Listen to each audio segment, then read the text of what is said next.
ఇవాళ రేషన్ బియ్యం కూడా అందరికీ సక్రమంగా అందాలి, పథకాలు అందాలనే విధంగా రాష్ట్ర ప్రభుత్వం ముందుకెళ్తుంది. స్కిల్ సెన్సెస్ ఒక పక్క మన వృత్తి నైపుణ్యాన్ని కూడా పెంపొందించుకోవడానికి స్కిల్ సెన్సెస్ కూడా చేసి మరి ఆ వర్గాల్లో ఉన్నటువంటి నైపుణ్యాన్ని కూడా ముందుకు తీసుకెళ్లాలనే ఆశయంతో స్కిల్ సెన్సెస్ చేస్తున్నారు.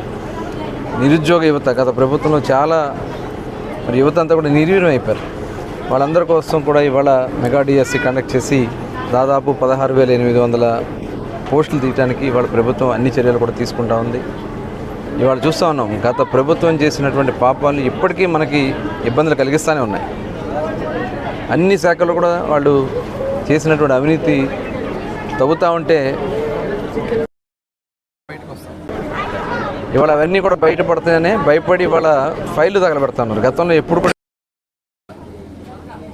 ఎంఆర్ఓ ఆఫీసులో ఫైళ్ళు తగలబెడతారు, ఆర్డీఓ ఆఫీసులో ఫైళ్ళు తగలబెట్టడం, తర్వాత తీసుకెళ్ళి బయట ఎక్కడో ఊరు బయట పారేయటం.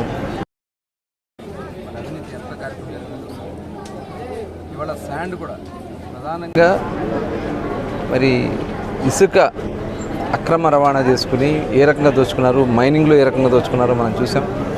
ఇవాళ వాళ్ళు చేసినటువంటి పాపాలు అక్రమంగా తవ్వకాల వల్ల ఎన్జిటి కానీ సుప్రీంకోర్టు కానీ ఆనాడు ఫిక్స్ చేసి ఫైన్ కూడా వేసింది.